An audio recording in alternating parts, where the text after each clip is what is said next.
Quadrilateral से। Quadrilateral होता क्या है? क्वाड का मतलब होता है जिसकी 4 साइड्स हो, एक ऐसा फिगर जिसकी 4 साइड्स हो। अगर मैं आपको बोलूंगी क्वाड्रिलेटरल इमेजिन करो जिसकी 4 साइड्स हो, तो मोस्ट प्रोबेबली आप क्या इमेजिन करोगे? या तो आप स्क्वायर इमेजिन करोगे या आप रेक्टेंगल इमेजिन करोगे। लेकिन सिर्फ ये दो इनकी कैटेगरी में नहीं आते, ऐसे बहुत सारे क्वाड्रिलेटरल्स होते हैं। फॉर एग्जाम्पल मान लो ये भी तो एक क्वाड्रिलेटरल है, ये तो पेंटागन बन जाएगा ऐसे।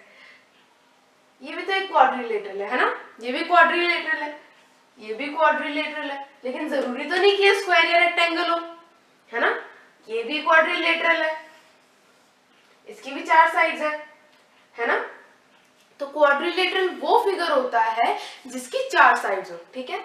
और चलो अब अगला क्या पढ़ना है हमें? कुछ हम लोग पुरानी चीजें याद करते हैं, कुछ हम लोग नई चीजें पढ़ेंगे, टोटल मिला के चैप्टर कंप्लीट हो जाएगा, नंबर पूरे आएंगे, बस और कुछ नहीं, ठीक है। पुराना याद करते हैं। अच्छा, 8th क्लास में आपने एंगल सम प्रॉपर्टी पढ़ी होगी। एंगल सम प्रॉपर्टी का मतलब होता है किसी भी क्वाड्रिलेटरल या ट्रायंगल या पेंटागन या हेक्सागन या लॉजिकली बोला जाए तो किसी भी पॉलीगन के इंटीरियर एंगल का सम, मतलब क्या बोल गए, किसी भी क्लोज्ड फिगर के जो अंदर के जो एंगल्स होते हैं, जैसे मान लो ये कोई फिगर है, ठीक है, इसके ये एंगल है, एक ये एंगल है, एक ये एंगल है, ये एंगल्स है इसी कुछ कितने एंगल है 1 2 3 4 5। अच्छा ये देखो बच्चों, जितनी साइड्स होती हैं उतने ही एंगल्स होते हैं इंटीरियर। इसकी 5 साइड्स है तो कितने एंगल्स हैं? 5 एंगल्स है। जिसकी 6 साइड्स होंगे उसके कितने एंगल्स होंगे? 6 एंगल्स होंगे। कॉमन सी बात है, इसमें तो कुछ था ही नहीं। तो हम क्या याद कर रहे थे? हाँ, angle sum property. Angle sum property क्या होता है? हमने 8th क्लास में शायद ट्रायंगल की ही बात करी होगी, है ना। मेरे को इतना ध्यान नहीं है 8th क्लास में हमने क्या बात करी थी, पर अभी जो बात कर रहे हैं वो याद है मेरे को, ठीक है। एंगल सम प्रॉपर्टी होता है इंटीरियर एंगल का सम। उसको हम कैसे निकालते हैं? Let n be the number of sides. कितनी साइड्स हैं इसकी? इसकी 5 साइड्स है ना। फॉर्मूला होता है n-2 मल्टीप्लाई बाय 180। n क्या है यहाँ पर? 5 5-2 मल्टीप्लाई बाय 180, ठीक है। इसकी जो आ जाएगा, इसका जो आंसर आएगा वो उसके इंटीरियर एंगल का सम होगा। तो बट ये चैप्टर किसके बारे में है? क्वाड्रिलेटरल्स। तो हम किसके इंटीरियर एंगल का सम निकालेंगे? क्वाड्रिलेटरल के इंटीरियर एंगल्स का। चलो क्वाड्रिलेटरल बनाते हैं एक अच्छा सा।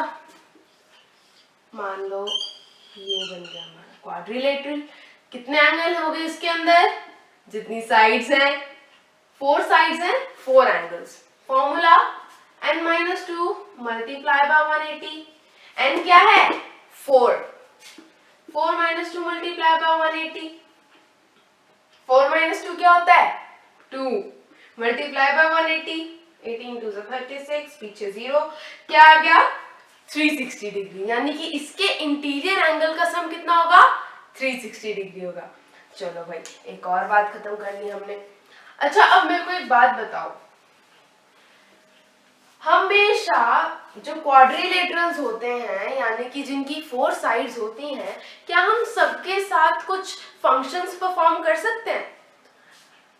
अगर मैं आपको बोलूं इसका पेरीमीटर क्या होगा तो आप क्या बोलोगे? 2l + b 4l?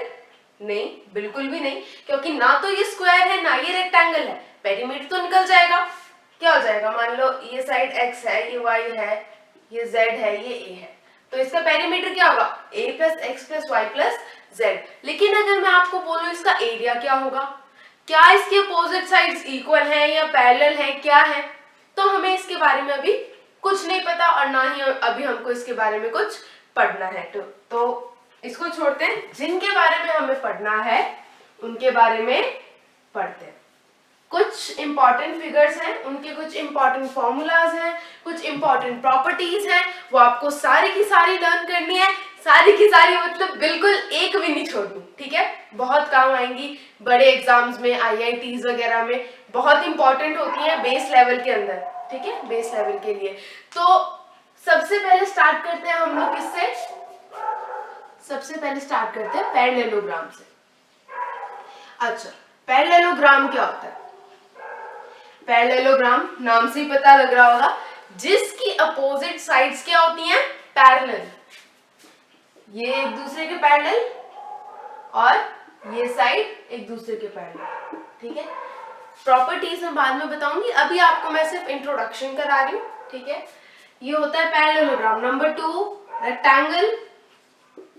इसकी भी अपोजिट साइड्स पैरेलल होती हैं, बट इसकी खासियत ये है कि इसका हर एंगल 90 डिग्री का होता है। ये भी 90, ये भी 90, ये भी 90। इसका जरूरी नहीं है 90 है या नहीं है, हो भी सकता है, पर बहुत कम चांसेस है होने की, क्योंकि 1 से लेके 180 तक कितना भी डिग्री इसका एंगल हो सकता है। ठीक है, और नंबर 3, स्क्वायर। स्क्वायर क्या होता है? इसकी सारी साइड्स इक्वल होती हैं और एंगल क्या होता है? 90 डिग्री। ये भी इक्वल, ये भी इक्वल, ये भी इक्वल। ठीक है, और फोर्थ कौन सा है हमारा? रोम्बस। अच्छा, रोम्बस क्या होता है? रोम्बस होता है स्क्वायर जैसा, लेकिन उसके जो एंगल्स होते हैं वो 90 डिग्री के जरूरी नहीं होते, यानी कि उसकी साइड्स तो सारी इक्वल होंगी, लेकिन उनके जो एंगल्स होंगे वो जरूरी नहीं है कि या तो वो 90 डिग्री के हो या 90 डिग्री के हो। लेकिन ये 90 डिग्री के नहीं हो सकते, किसी भी एंगल के हो सकते हैं, किसी भी डिग्री के हो सकते हैं, अनलाइक स्क्वायर। ठीक है, फिफ्थ क्या है हमारा?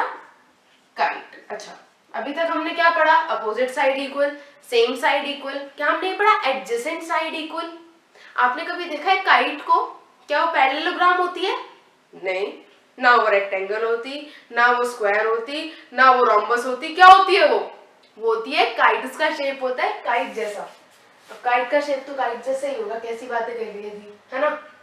लेकिन ऐसा नहीं है, काइट का शेप होता है अलग। यहाँ से इसकी पूंछी बना दो। ठीक है, काइट का शेप क्या होता है? इसकी एडजेसेंट साइड्स इक्वल होती हैं।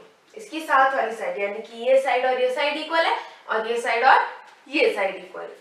चलो भाई, अब हमने हल्का हल्का पढ़ लिया हर एक के बारे में, तो अब हम 1 से स्टार्ट करते हैं इनकी प्रॉपर्टीज को डीप में पढ़ने के लिए। 1 क्या था हमारा? पैरेललोग्राम। अच्छा, अभी तक हमने क्या पढ़ा कि पैरेललोग्राम की जो साइड्स होती हैं वो पैरेलल होती हैं, है ना? हमने क्या पढ़ा था? चलो, नंबर 1 प्रॉपर्टी। ठीक है, आगे पीछे हो सकता है एनसीईआरटी की बुक में पहले ये दे दिया हो, बाद में ये दे दिया हो, पर उससे कुछ फर्क नहीं पड़ता, पढ़ना तो हमें है ही, है ना? नंबर 1, उसकी जो साइड्स होती हैं वो क्या होती हैं? पैरेलल होती हैं एक दूसरे के। क्या होती हैं? पैरेलल होती हैं। तो अगर हमको ये प्रूव करना हो कि क्या एक पैरेललोग्राम की साइड्स पैरेलल हैं या नहीं, वो कैसे प्रूव करेंगे? कैसे करेंगे?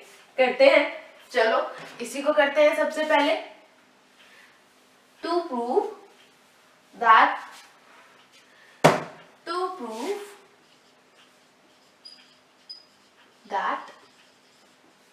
sides of parallelogram are parallel to each other, and are equal। नहीं, पैरेलल नहीं, पैरेलल तो हमको पता है, आर इक्वल प्रूव करना है। गलत लिख दिया, आर इक्वल। तो मान लो हम इसको नेम कर देते हैं ए, बी, सी और डी। क्या करेंगे? सबसे पहले बीच में हम लोग एक डायगोनल कंस्ट्रक्ट करेंगे। क्या है डायगोनल? एसी क्या है? डायगोनल। अब क्या करेंगे हम लोग? सबसे पहले जो हमारे दो ट्रायंगल बने हैं इन्हें लेंगे। ठीक है, in triangle A B C, ये वाला, एंड ट्रायंगल एडीसी। एडीसी कौन सा वाला? एडीसी, ये वाला ट्रायंगल। अच्छा, इन दोनों ट्रायंगल के अंदर एसी जो है, जो बीच की डायगोनल है, वो तो सेम है, क्योंकि क्या है वो तो कॉमन है ना? AC इक्वल टू CA लिख दो, उल्टा लिख दो, सीधा लिख दो, आड़ा टेढ़ा कैसे भी लिख दो, लेकिन जो लिखना है वो लिखो। ठीक है, ये क्या है? कॉमन। ठीक है, अच्छा और एक बात देखो, इधर हमको ये पता है, हमको इक्वल प्रूव करनी है। ठीक है, जो अपोजिट साइड्स है वो इक्वल प्रूव करनी है, लेकिन हमको ये पता है कि दोनों साइड्स क्या हैं? पैरेलल हैं। हमको ये पता है कि दोनों साइड्स पैरेलल है, तो हम क्या कर सकते हैं, और इसके अंदर साइड्स तो इक्वल हमको बतानी है, तो हमको नहीं पता कि साइड्स इक्वल होती हैं या नहीं होती हैं। क्या ये वाला एंगल इस वाले एंगल के इक्वल होगा क्या? क्या बोलगी मैम, कुछ समझ ही नहीं आया, कैसे होगा ये इक्वल? देखो इधर ऐसे होगा, ये ऐसा फिगर बन रहा है, अगर ये वाली साइड्स ना लगाए तो अब क्या ये एंगल इक्वल होंगे? याद आया कुछ? अल्टरनेट इंटीरियर एंगल्स हैं, आया याद? अल्टरनेट इंटीरियर एंगल्स क्या होते हैं? सेम होते हैं, इक्वल होते हैं एक दूसरे के, इसीलिए angle CAB is equal to angle ACD। क्यों? Alternate interior angles. और ऐसे ही एंगल, ये वाला एंगल और ये वाला एंगल है ना, ACB equal to angle CAD, ठीक है, सेम रीजन आ जाएगा। अच्छा, अब हमारे पास तीन चीजें हो चुकी हैं, दो एंगल और एक साइड, दो एंगल और उनके बीच की साइड। कौन सी प्रॉपर्टी लगेगी इसमें? ASA। कौन सी प्रॉपर्टी लगेगी? ASA। तो therefore by ASA, AAS लिख दिया, ASA property of congruence. Congruency पता है आपको? कॉन्ग्रुएंसी वो होती है जब दो ट्रायंगल एक दूसरे के एकदम बराबर हो, उनका एरिया भी सेम हो, उनकी लेंथ भी सेम हो, उनके सारे एंगल सेम हो, ठीक है, उसको कॉन्ग्रुएंसी कहते हैं, ठीक है। By ASA property of congruency, triangle ABC is congruent to triangle ADC। अच्छा, ये क्या प्रूव कर दिया दीदी ने? हमको तो ये बताना था कि जो साइड्स हैं वो इक्वल है, ये क्या कर दिया? अरे फालतू में थोड़ी कुछ किया है। अब क्या करेंगे हम? that is why, या that is why लिख दो या फिर therefore लिख दो, ठीक है। therefore DC is equal to AB and DA is equal to CB। क्यों? कैसे हुआ ये? क्यों हुआ ये? CP/CP। ये बड़ा काम आने वाला भी है CP/CP, इससे फ्रेंडशिप कर लो, इससे फ्रेंडशिप कर लो। CP/CP मतलब corresponding parts of congruent triangle. अगर दो ट्रायंगल कॉन्ग्रुएंट हुए या AAS ASA SSS SAS किसी भी प्रॉपर्टी से अगर कॉन्ग्रुएंट हो गए दो ट्रायंगल, तो उनके अंदर की साइड्स, एंगल्स, एरिया सब इक्वल होता है ना। ये इसका मतलब congruent, corresponding parts of congruent triangle का मतलब ये है। तो चलो हमने ये प्रूव कर दिया। अच्छा, अब हम नेक्स्ट प्रॉपर्टी देखते हैं। तो मैंने सब कुछ क्लीन करके फिगर बना लिया है। हमारी नेक्स्ट प्रॉपर्टी है opposite angles of parallelogram are equal. अच्छा, इसे कैसे प्रूव करें? अभी थोड़ी देर पहले क्या हमने ये प्रूव किया था कि अपोजिट साइड्स इक्वल होती है पैरेललोग्राम की। क्या हम इसे से प्रूव कर सकते हैं? बहुत सिंपल है। फिर से क्या लेंगे? In triangle ABC and triangle कौन सा है? ABC, एक तो ये वाला और दूसरा कौन सा है? ADC, ये वाला देखो ये। अच्छा, अब इन दोनों के अंदर DA किसके इक्वल होगा भाई बताओ? DA किसके इक्वल होगा? CB के, उसके अपोजिट साइड है ना CB। DC किसके इक्वल होगा? ऊपर वाला AB के। और डायगोनल किसके इक्वल होगी? डायगोनल के। क्यों? इसमें लिख दो प्रूव्ड अबव। अच्छा, अगर इससे ऊपर हम लोग ने सही में प्रूव कर रखा है तो हम प्रूव्ड अबव लिख सकते हैं। अदरवाइज अगर हमने इसके ऊपर प्रूव नहीं किया है तो आप इसमें पूरी वो लिखोगे opposite sides of parallelogram are equal, ठीक है। और ACCA क्यों? क्योंकि ये क्या है? कॉमन। thus by SSS यानी कि side side side congruency criterion, triangle ABC is congruent to triangle ADC। अच्छा, SSS से ये हो गया, तो अब हमारा भाई कौन था? CP/CT।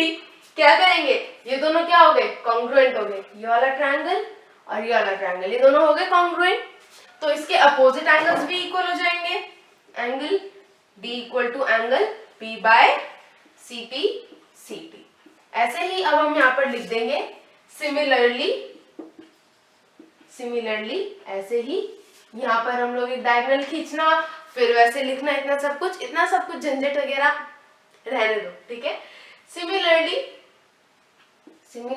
क्या लिखेंगे, angle A is equal to angle C by CP CT। तो हमारे पास अभी क्या चीजें आ गई कि अपोजिट एंगल इक्वल होते हैं, है ना, और साइड्स इक्वल होती है। अब हमारा तीसरा कौन सा क्राइटेरिया बच गया, तीसरी कौन सी प्रॉपर्टी बच गई, तीसरी प्रॉपर्टी हमारे पास ये बच गई कि एक पैरेललोग्राम की interior angles on same side का सम क्या होता है, 180 डिग्री। यानी कि एक पैरेललोग्राम है ये, इसके जो ये वाली दो साइड्स हैं इनका सम होगा 180 डिग्री। इन दोनों का सम होगा, क्या होगा, इन दोनों का सम 180 डिग्री। ये क्यों होगा, इसको प्रूव करने की जरूरत ही नहीं है, क्योंकि ये दोनों पैरेलल लाइंस हैं और पैरेलल लाइंस के बीच से जाने वाली ट्रांसवर्सल कि अगर सेम साइड पे दो एंगल्स होते तो उनका सम क्या होता है, 180 डिग्री।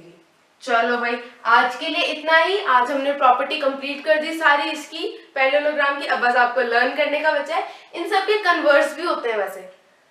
अगर हमको ये गिवन है कि अपोजिट साइड्स पैरेलल और इक्वल हैं तो क्या वो पैरेललोग्राम है, प्रूव कर सकते हैं हम लोग, इक्वल कर देंगे, पैरेलल होते हैं, पैरेललोग्राम हो जाएगा। बहुत सिंपल है, बस हमको क्या करना है, सिर्फ थोड़ी सी प्रॉपर्टीज लर्न करनी है ना।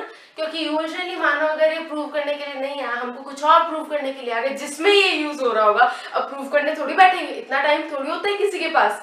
तो आज के लिए सिर्फ इतना ही। नेक्स्ट वीडियो में हम लोग क्वेश्चन आंसर्स करेंगे 8.1 के ऑब्वियसली। तो टिल देन गुड बाय, और प्लीज प्लीज प्लीज मेरे इंस्टाग्राम पे मेरे को फॉलो करो, फेसबुक पे मेरा पेज लाइक करो, नीचे डिस्क्रिप्शन में लिंक गिवन है, और मेरे चैनल को भी सब्सक्राइब कर दो। उस पे नया कंटेंट आएगा, कुछ दिनों बाद जरूर आएगा, उसी के ऊपर फिर मैं अपडेट्स देना स्टार्ट करूंगी, ठीक है। बाय।